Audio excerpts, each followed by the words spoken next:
నమస్కారం. సంతోషం. తెలంగాణ జర్నలిస్ట్ యూనియన్కి ధన్యవాదాలు. అయితే ముందుగా నేను మొన్న జరిగినటువంటి ఉపరాష్ట్రపతి ఎన్నికల్లో సిపి రాధాకృష్ణ గారు గెలవడం జరిగింది. మరి వారికి తెలంగాణ ప్రజల తరఫున, తెలంగాణ భారతీయ జనతా పార్టీ తరఫున వారికి నేను శుభాకాంక్షలు తెలియజేస్తున్నాను, అభినందన కూడా తెలుపుతా ఉన్నాను. క్రాస్ ఓటింగ్ ఎవరు చేశారు, ఎట్లా చేశారని మనం చూసాం. దీంతో ఒక విషయం బయటపడిందంటే ఇండి అలయన్స్లో వాళ్ళ మధ్యన ఐక్యత్వం ఎప్పుడు అట్లా లూజ్ అవుతూనే ఉంటుంది. ఒక్కొక్క పార్టీ ఒక మాట, కాంగ్రెస్ ఒక ఆట అయితే మిగతా పార్టీలు ఒక మాట. కాబట్టి వారికి ప్రత్యేకమైన ధన్యవాదాలు తెలుపుతూ మల్లికార్జున ఖర్గే గారు నిన్న మాట్లాడారు. ఇద్దరితోని ఈ యొక్క రాజ్యాంగం ఒక ప్రమాదంలో ఉందండి. ఆ ఇద్దరు ఎవరయ్యారంటే నరేంద్ర మోదీ గారు, అమిత్ షా గారు. మరి మల్లికార్జున ఖర్గే గారు మర్చిపోతున్నారేమో, వారి పార్టీలో వారి యొక్క ప్రధానమంత్రినే ఈ యొక్క రాజ్యాంగాన్ని అవహేళన చేసి, ఈ రాజ్యాంగాన్ని కాలరాసి ఎమర్జెన్సీ ప్రకటించినటువంటి ఒక శ్రీమతి గాంధీ గారు వారి పార్టీ. మరి అదే పార్టీలో వారు కొనసాగుతున్నారు. గవర్నర్ల పదవులు అయితే ఏంది, ఇటు రాజ్యాంగ సంస్థలు అయితే ఏంది, కాంగ్రెస్ పార్టీ యొక్క హయాంలో జరిగినటువంటి ఒక రాజ్యాంగం ఉల్లంఘన బహుశా ఈ దేశంలో ఎప్పుడు జరగలేదు. వాళ్ళు దే హ్యావ్ డిస్రెస్పెక్టెడ్ కాన్స్టిట్యూషన్. రాజ్యాంగాన్ని అవహేళన చేశారు, రాజ్యాంగాన్ని అవమానపరిచారు. మరి అటువంటి సమయంలో మల్లికార్జున ఖర్గే గారు ఈ మాట అనడం అనేది చాలా ఆశ్చర్యంగా ఉంది. ఈరోజు భారత రాష్ట్రపతి సుప్రీంకోర్టుకు ఒక రిఫరెన్స్ పంపించారు. ఏంటంటే మన గవర్నర్సు 2 నెలల్లో కానీ సమయంలో కానీ బిల్స్ అసెంట్ ఇవ్వాలా లేదా అనేది పంపించారు. సరే, దాంట్లో కేంద్రం కూడా అఫిడవిట్ వేసింది, లేదు దాని సమయం ప్రకారం పంపించాల్సి ఉంది, దాంట్లో అనుమానం లేదని చెప్పేసి కూడా తుషార్ మెహతా గారు వారు సుప్రీంకోర్టులో ఆర్గ్యుమెంట్ చేశారు. నేనేమంటున్నా, తెలంగాణ ప్రభుత్వం కూడా అదే వేసింది, వీళ్ళు 2 నెలల్లో ఇచ్చేయాలని చెప్పేసి, 2 నెలల్లో చేయాల్సినటువంటి అవసరం ఉందని చెప్పేసి. ఇప్పుడు నేను ఈ ప్రభుత్వాన్ని అడుగుతా ఉన్నాను, మీ స్పీకర్ కూడా తొందరగా చేయాలి కదా. మీ స్పీకర్ దగ్గర కూడా యాంటీ డిఫెక్షన్ నోటీసెస్ చాలా ఉన్నాయి, లెటర్స్ ఉన్నాయి, అప్లికేషన్స్ ఉన్నాయి కదా. మరి దానిపైన మాత్రం సమయం లేదు, గవర్నర్ మాత్రం వాళ్ళ సమయం ప్రకారం చేయాలి. దయచేసి మీ సుప్రీంకోర్టులో ఏదైతే అఫిడవిట్లో మీరు 2 నెలల్లో పూర్తి చేయాలని చెప్తున్నారో, మీ స్పీకర్ కూడా చెప్పండి, ఏదైతే డిఫెక్షన్స్ మీద వచ్చినటువంటి ఏదైతే నోటీసెస్ ఇస్తున్నాయో, ఏవైతే అప్లికేషన్స్ ఉన్నాయో దాన్ని కూడా సమయానుసారాన్ని డిస్పోజ్ చేయండి. You can't take a hypocritical stand. అక్కడ ఒక స్టాండు, ఇక్కడ స్టాండు. మాకు చెప్పేటప్పుడు మీరు కూడా దాన్ని వినండి. ఒకటి. రెండోది, కాంగ్రెస్ ప్రభుత్వం వచ్చిన తర్వాత అన్ని రంగాల్లో 2 సంవత్సరాలు దాదాపు 22-23 నెలలు అయింది దాదాపు, అన్ని రంగాల్లో వైఫల్యం చెందుతూ ఉన్నది.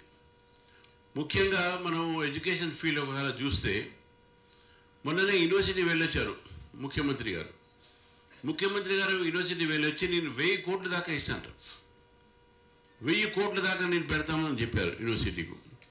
వారు వచ్చిన తర్వాతే మొదటి ఒక నెల అయింది, వారికి సమయానికి జీతాలు రావట్లే. అక్కడ ఉన్నటువంటి ఒక ప్రొఫెసర్లకు ఫస్ట్కు పడాల్సిన జీతము మొన్న 6వ తారీఖు పడ్డది. 6వ తారీఖు ఎప్పుడు ఇంత ఆలస్యం కాలే. ఈ కాంగ్రెస్ ప్రభుత్వం వచ్చిన తర్వాత జీతాలు లేట్ వచ్చినాయి యూనివర్సిటీలో. ఈరోజు యూనివర్సిటీ హాస్టల్స్ పరిస్థితి చూడండి మీరు, యూనివర్సిటీ బిల్డింగ్స్ చూడండి మీరు. ఒక ఉస్మానియా యూనివర్సిటీ కాదు, మొత్తం తెలంగాణలో ఉన్నట్టు యూనివర్సిటీ. ఇది పాలమూరు యూనివర్సిటీలో ఎంతమంది ప్రొఫెసర్లు కావాలి, ఎంతమంది పనిచేస్తున్నారు. కాబట్టి ఇది మ్యాటర్ ఆఫ్ కన్సర్న్. తెలంగాణలో ఈరోజు మంచి ఆపర్చునిటీస్ పెరుగుతున్నవి. తెలంగాణ స్టూడెంట్స్కు బయట ఆపర్చునిటీ కావాలంటే మంచి ఎడ్యుకేషన్ కావాలి. ఇక్కడ తెలంగాణ గవర్నమెంట్ సరే previous government neglected, Congress government వచ్చిన తర్వాత ఇంకా దాన్ని నెగ్లెక్ట్ చేస్తూ ఉన్నారు.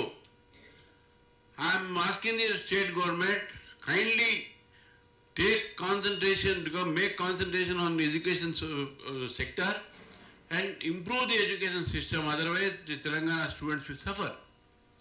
We exams పెట్టడం రావు సరిగ్గా, మీరు యూనివర్సిటీ సరిగ్గా అపాయింట్ చేయరు జనాన్ని, ప్రొఫెసర్స్ని. మొత్తం కాంట్రాక్ట్ వ్యవస్థతో ఈరోజు విశ్వవిద్యాలయాలు నడుపుతూ ఉన్నారు. కాబట్టి ఈరోజు మీరు చేయాల్సిన పని చేయట్లే. You are killing one future generation. ఏ ఒక విశ్వవిద్యాలయ భావి తరం అక్కడ బయటకు వస్తుందో ఆ తరాన్ని మీరు ఈరోజు వారిని అణిచివేస్తూ ఉన్నారు, వారిని అంధకారంలో తోసిస్తున్నారు. కాబట్టి ఈ యొక్క విషయంలో ప్రభుత్వం ఆలోచించాలి. ఫైనాన్షియల్ పొజిషన్ బాగాలేదు, జీతాలు ఇచ్చే పరిస్థితి లేదు. మీరు ఎలక్షన్స్కి ముందు 6 గ్యారెంటీస్ చెప్పినప్పుడు మా దగ్గర వనరులు ఉన్నాయి, మేము 100 రోజుల్లో వనరులు సృష్టిస్తాం, ఇవన్నీ కూడా మేము తప్పకుండా ఈ 6 గ్యారెంటీస్ మేము ఇస్తామని చెప్పారు. 100 నెలలు కాదు, దాదాపు 22 months, రియల్లీ 2 years అయిపోయింది.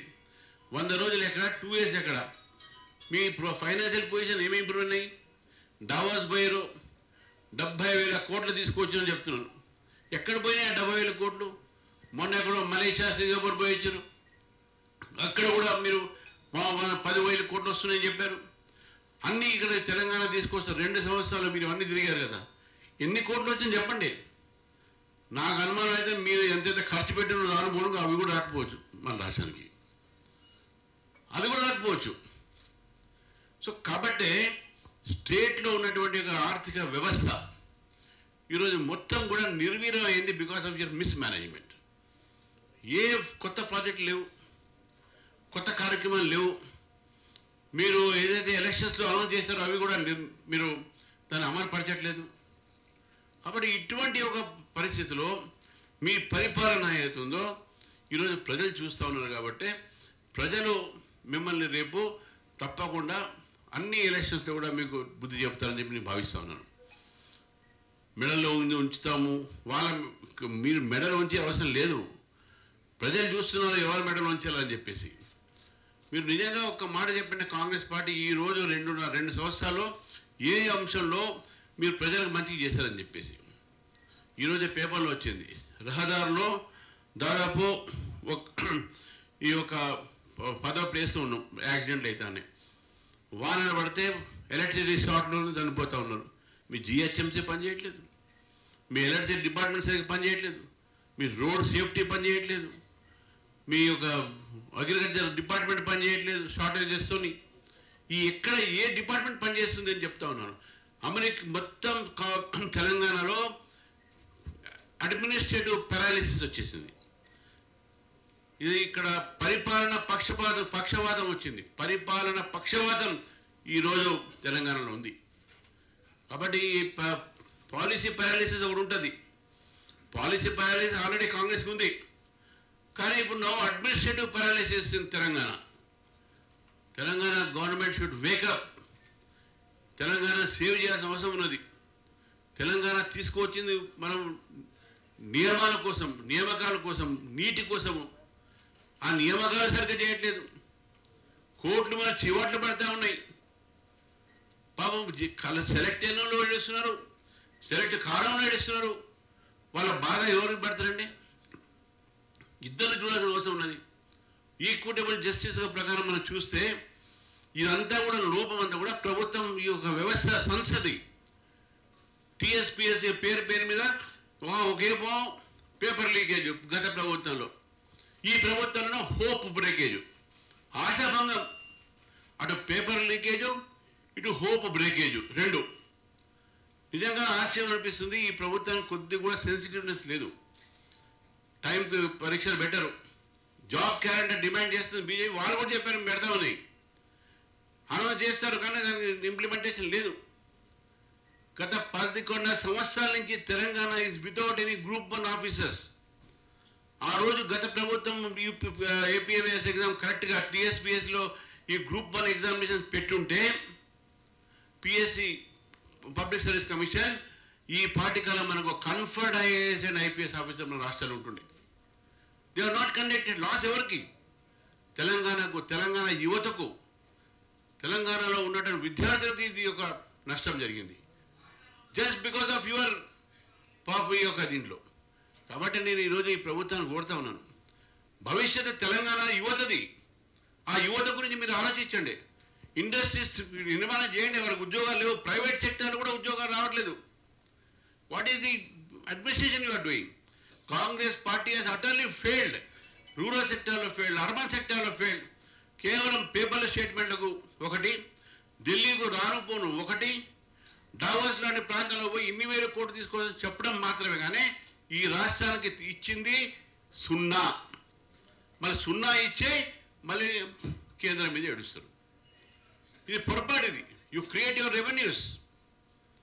కాబట్టి నేను నిజంగా ఈరోజు బాధ అనిపిస్తూ ఉంది. విద్యార్థుల ఒక బాధ చూస్తూ ఉంటే, రైతుల ఒక బాధ చూస్తూ ఉంటే, ఇది నేను చెప్పాల్సింది ఇది total Congress government has failed in all front అని చెప్పేసి నేను ఈరోజు భావిస్తూ ఉన్నాను. మై సైడ్ కాళేశ్వరం కూడా ఓల్డ్ అయిపోయినాయి. కాళేశ్వరంలో కూడా సెలెక్టివ్ ఇన్వెస్టిగేషన్. మొత్తం కాళేశ్వరం ప్రాజెక్టు 1,20,000. ఆ కాళేశ్వరం ప్రాజెక్ట్ మొత్తం మొదలు పెట్టేసి ఓన్లీ మేడిగడ్డ బ్యారేజ్, ఇంక 2 బ్యారేజ్లు వచ్చి అది నేషనల్ డ్యామ్ సేఫ్టీ ఏజెన్సీ వాళ్ళు ఇచ్చినటువంటి ఒక యాంగిల్లోనే ఈరోజు ఘోష్ కమిషన్ కానీ వీళ్ళ సిబిఐ ఇన్వెస్టిగేషన్ పెట్టారు. కానీ ఎంటైర్ కాళేశ్వరం ప్రాజెక్టులో జరిగినటువంటి ఒక ఏవైతే ఉన్నాయో దాన్ని కూడా ఇన్వెస్టిగేషన్లో పార్ట్ చేయాలి అని బీజేపీ డిమాండ్ చేస్తూ ఉంది. ఇది ఓన్లీ మీగర్ పార్ట్, అంటే 10,000 కోట్ల కన్నా ఎక్కువ ఉండదు వరకు. కాబట్టి మిగతా కూడా ఏముండాలి? స్కోప్ ఆఫ్ ది ఇన్వెస్టిగేషన్ ఏదైతే దాని ఒక దాని పరిధి ఏది ఉందో ఆ పరిధి పెంచాలి. మేడిగట్ట వరకు, ఇంకో డ్యామ్ బ్యారేజెస్ వరకు 3 ఉన్నాయి. ఒకటి క్వాలిటీ ఆఫ్ కన్స్ట్రక్షన్స్, ఒకటి రెండోది దాంట్లో ఇన్వాల్వ్మెంట్ కరప్షన్, మూడోది మెయింటెనెన్స్. ఈ మూడిట్లో కూడా వాళ్ళు ఇన్వెస్టిగేట్ చేయాలి. ఎంటైర్ ప్రాజెక్ట్ని చేయాలి. ఒక బ్యారేజ్ను ఇంకో బ్యారేజ్ చేయడం కాదు. నేషనల్ డ్యామ్ సేఫ్టీ వాళ్ళు ఒక బ్యారేజ్ విషయంలో మాట్లాడారు. ఎంటైర్ ప్రాజెక్ట్ కూడా ఉంది కదా దాంట్లో. How much it is given, ఎంత తెలంగాణ హెల్ప్ అయింది ఇన్ని కోట్లు పెట్టిన తర్వాత కూడా, ఎన్ని ఎకరాలకు సాగు వచ్చింది, ఇవన్నీ ప్రాజెక్ట్స్, ఇవన్నీ ఎంతవరకు యూస్ఫుల్ అయ్యాయి, యూటిలిటీ ఏముంది, ఇవన్నీ కూడా బయట చెప్పాలని చెప్పేసి కూడా బయట పెట్టాలి. దీని మీద మాట్లాడుతూ మరి ఇవన్నీ ఇప్పుడు నేను ఇంతకుముందు ఆ స్కీమ్స్ చెప్పినప్పుడు వృద్ధాప్య పెన్షన్ ఇంకా రావడం 4,000 అన్నారు. రిటైర్మెంట్ అయినటువంటి గవర్నమెంట్ ఎంప్లాయీకు 18 నెలల నుంచి వాళ్ళకు పెన్షన్స్ రావాలి, రిటైర్మెంట్ బెనిఫిట్స్ రావట్లేదు. బెనిఫిషరీస్కు వాళ్ళకు రావాల్సినటువంటి ఒక ఏవైతే వికలాంగులకు సంబంధించినటువంటి ఒక బెనిఫిట్ అయితే ఏంది, లేకుంటే వృద్ధాప్య ఒక రావాల్సిన మంత్లీ బెనిఫిట్స్ అయితే, తులం బంగారం పెళ్లి ఇవ్వటం ఏది, ఇవన్నీ కూడా మర్చిపోయి ఇవన్నీ అడిగి నేను మెయిన్గా ఓన్లీ కాన్సన్ట్రేట్ ఆన్ 2-3 సబ్జెక్ట్స్. ఇవన్నీ కూడా ఆలోచిస్తే కాంగ్రెస్ ఫెయిల్యూర్స్ మొత్తం తడాకలు తీయాల్సి వస్తుంది వాళ్ళది. కాబట్టి I'm not going in to all those issues.